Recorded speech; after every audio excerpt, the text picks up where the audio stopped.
හරි රෙකෝඩ් වුණා. එතකොට අනිත් අයටත් මේක දැනගන්න පුළුවන්. හරි මෙහෙමයි කතාව. ඔය මේ කිව්ව මේ අමතක වෙන දේවල් තියෙනවා මම ඔගේ හැම අවුරුද්දකම කියලා තියෙනවා. මේ කිව්ව මේ අමතක වෙනව දැන් අද දවසේ බයෝ ටික පාඩම් කරන ගමන් පොඩි කොල කැල්ලක් තියාගෙන ලියා ගන්න. හැම රෙද්දම ලියන්න එපා. අර මේ කිව්ව මේ අමතක වෙනව තියෙන්නේ. අර විශේෂයෙන් විද්‍යාත්මක නාම. ඔයා දන්න එක්සෑම් එකට මේක අනිවාර්යෙන් පට්ටම වැදගත්. අර විද්‍යාත්මක නාම වල අර ස්පෙලිං එහෙම හරියටම තියෙන්න බෑ. අර එතකොට ඒ වගේ පැහැදිලිව ලොකුවට කොලයක ලියා ගන්න. ඒ පොයින්ට්ස් අමතක වෙන විශේෂම ඒවා. හරිද? ඔය මේ ෆිසික්ස් වල වගේ නම් සමීකරණ පාවිච්චි කරන්න පුළුවන්. සමීකරණ මතක හිටින්න නැති ඒවා. හරිද?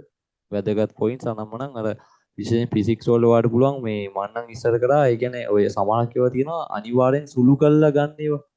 දැන් HC දැන් අපේ අර කෙමිස්ට්‍රි වල තියෙන සමීකරණ E සමානයි HC බෙදීම ලැම්ඩා. හරිද? ඕකේ අර තරංග ආයාමයේ විතරනේ වෙනස් වෙන්නේ. H සහ C කියන්නේ නියතයන් දෙකක් නේ.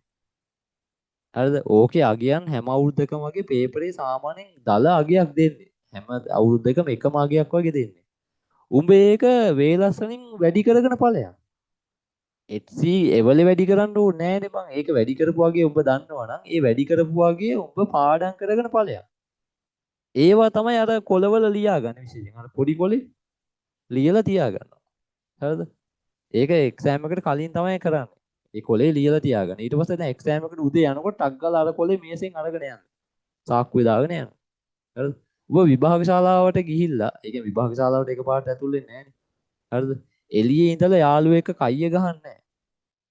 කයිය ගහන වැඩේ කරන්න එපා. ඔය කැමරාස් ඔන් කරගනිමු. නැත්නම් මට කම්මැලි වෙනවා උඹලට. හරිද? කයිය ගහන වැඩේ කරන්නේ නැහැ. හරිද? කයිය ගහන වැඩේ කරන්නේ අරක නිකන් ලාවට බලන්න. නිකන් රිලැක්ස් එකේ ඉන්න. ලොකුවට ඔලුවට ගන්න එපා. නිකන් රිලැක්ස් එකේ.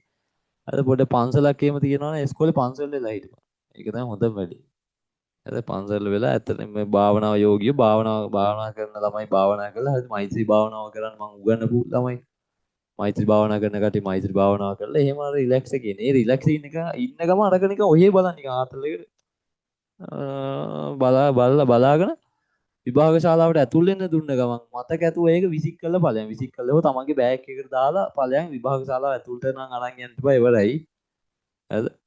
ඒක තමයි 100න් ඵලයන් ඊට පස්සේ විභාග ශාලාව ඇතුල් වෙච්ච ගමන් විභාග ශාලාවේදී කටුවැඩ කොළ තියෙන්න ඕනේ මේස උඩ. නැත්තම් ඔයාට ඉල්ලන්න නීතිමය අයිතියක් තියෙන බය වෙන්න එපා ඉල්ලපන්. මට කටුවැඩ කොළ ටිකක් දෙන්න පුළුවන්ද වැඩ මේ කියලා මට අවශ්‍යයි කියලා දැන් මේ වේලසෙන් මට ලියා ගන්න දේවල් ටිකක් තියෙනවා ඒ ටික ලියා ගන්න කියලා ඉල්ල ගන්න. ඒගොල්ලන්ට මුකුත් කියන්න බෑ.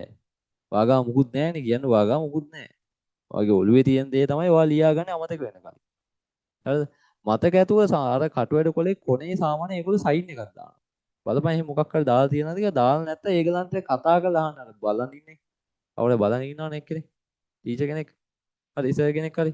එයාට අඬ ගහලා අහන්න මේ කටුවැඩ කොල මම පාවිච්චි කරනවා කමක් නැහැ නේද කියලා. එතකොට එයා මොකක් හරි සයින් එකක් දායි. ඒ කටුවැඩ කොලේ හදිසි වෙන්න ඕනේ විනාඩි 5කට කලින් විභාග ශාලාවට ඇතුල් කරන්නේ. හිමින් සැරේ උඹ අර කොලේ අර බලපු දේවල් ටික තියෙනවනේ. හරිද? බලපු අමතක වෙනවා ටික. ඒ ටික නිවි හැන හිල්ල ලියපන්. අර කොලේ පිළිවෙල ලියපන්. කොල මදි වුණොත් ඉල්ල ඉල්ල ලියපන්. කඩවඩ කොල තව ඉල්ල ඉල්ල ලියපන්. පැහැදිලි ලියපන්. මොකද හදිසි වෙන්න එපා.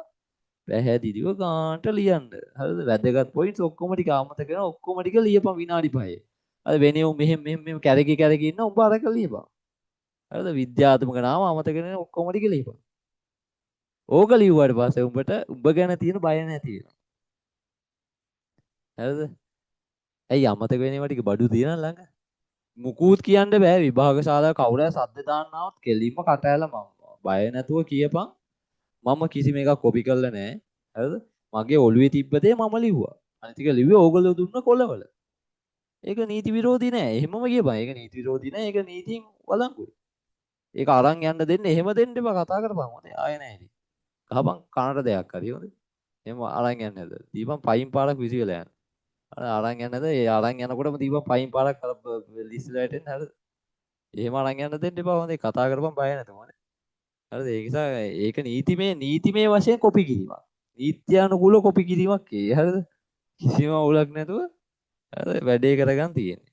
එතකොට ඕක ලිව්වට පස්සේ උඹට බයක් නැති වෙනවා. ඇයි දන්නවද? තමන්ට අර අවුල්ම දෙයක් දැන් ඔළුවේ තියන් හිටියම දැන් ඒක නිදහස්නේ අම්මට සිරි දැන් අර ඔළුවේ තියන් ඉන්න ඕනේ නැහැ. අර අමතක වෙයි කියලා බයක් නැහැ දැන් ළඟ තියෙනවා බඩු. හරිද? එතකොට එන කොන්ෆිඩන්ස් එකක් තියෙනවනේ. අර අරකට නෙමෙයි බං වටින්නේ සමහරක් වෙලාවට බං ඒ උඹ ලියපු එක රෙද්දක්වත් විභාගේ පේපරේ අහලත් නැහැ ගෑවිලාවත් නැහැ කියලා හිතාංගු. හරිද? ඕකේ වටින්නේ බං අර එන කොන්ෆිඩන්ස් එක. බලට එවලේට එනවා අර ඒ මයින්ඩ් අය මයින්ඩ් එකට එන ඒ පව එක තමයි අර අම්මට සිරි වැඩේ දෙන අර එනවනේ 아무තු මේක. අර බඩු තියනවා ළඟ දැන් දෙන්නම් අඩේ අර අම්මට අර එහෙම එනවනේ මේක. අර මේක තමයි වටින්නේ. ඒන මානසික මේකෙන් ඔබට ඇත්තට පේපර් එක ගත්තට පස්සේ උත්තර එනවා ටට්ටක් ගාලා. මම ඒකයි කියන්නේ එක්සෑම් එක කියන්නේ බං දැනුම විතරක් නෙවෙයි. එක්සෑම් එක කියන්නේ තනිකර තමන්ගේ මයින්ඩ් එක කන්ට්‍රෝල් කිරීමක් වනේ. හරිද? ඒතර ওই ට්‍රික් එක පාවිච්චි කරන ওই ට්‍රික් එකකින් ඔයාලට අර බය කියන එක නැති වෙනවා. එක්සෑම් එක පේපර් එන්න කලින් උඹට නිකන් අර බඩු ෂුවර් වගේ නිකන් ආයුධ සන්නද්ධ වෙලා වගේ සීන් එකක් දැනෙනවා. ඊට පස්සේ පේපරේ හම්බෙනකන් ඊට පස්සේ ඉවිසිල්ලන්නේ අම්මට සී අරකට අර ලියන්න. අර ටික නැති වුණා දුක් වෙන්න එපා. ඒ කියන්නේ වා ඒ බූරුවෙක් වගේ පේපර් අරන් අර ටික තියෙනවා ටික හොයන්න එපා. කෝපන් අර ටික තියෙනවා. එහෙම බූරුවෙක් වගේ හොයන්න එපා. පේපරේ කරන් යන විදිහට කරගෙන ඵලයන්. හරිද? අර ඔයාට අර ලියාගත්තු අය මොන හරි තිබ්බොත් බලලා එහෙම කරගන්න. හරිද? මම ඒක ලොකුවටම කියන්නේ අර කොපි කරේ ඒ සීන් එකනේ මම දන්න අර කොන්ෆිඩන්ස් සීන් එක දන්නවා. අරක ලියාගත්තට පස්සේ අර එනවනේ 아무තු කොන්ෆිඩන්ස් එකක්. ඒ කොන්ෆිඩන්ස් එකෙන් පේපර් එක කරපන්. එතකොට පට්ට ගැම්මක් එන්නේ ඒ නිසා ඔන්න ඔය ට්‍රික් එක පාවිච්චි කරපන් අනිවාර්යෙන් එක්සෑම් එක දවසේ හැම සබ්ජෙක්ට් එකකම ගැලපෙන විදිහට යූස් කරපන්. යූස් කළා මටත් කියන්නේ ඒක ප්‍රගතිය කොහොමද කියලා කියන්නේ. හරිද? ඊට අනිවාර්යෙන් අර මම අර හැමතිස්සම කියන අමාරු ප්‍රශ්නයක් දැක්ක ගමන් තමන්ගේ සිතට එනවනේ තිගැස්සීමක්. ඒ තිගැස්සීම එන්න කලින් මොකද කරන්න ඕනේ? hina වෙලා ඊළඟ ප්‍රශ්නෙට යන්න ඕනේ. hina වෙන්න ඕනේ. අම්මට සිරි මරු ප්‍රශ්නයක් බං කියලා hina වෙලා හරිද? ඊළඟ ප්‍රශ්නෙට යන්න. ඒ නිසා මේ කියලා දුන්න ට්‍රික්ස් ටික හරියට පාවිච්චි කරන එක්සෑම් එකේදී ඒක මානසික වශයෙන් ඔයාලට මාරම හයියක් වෙයි ඒ ටික. හරිද? ඒ ටික ආයෙ ඔන්න මතක් කිරීමක් කරා. හරිද? ඒ ටික තමයි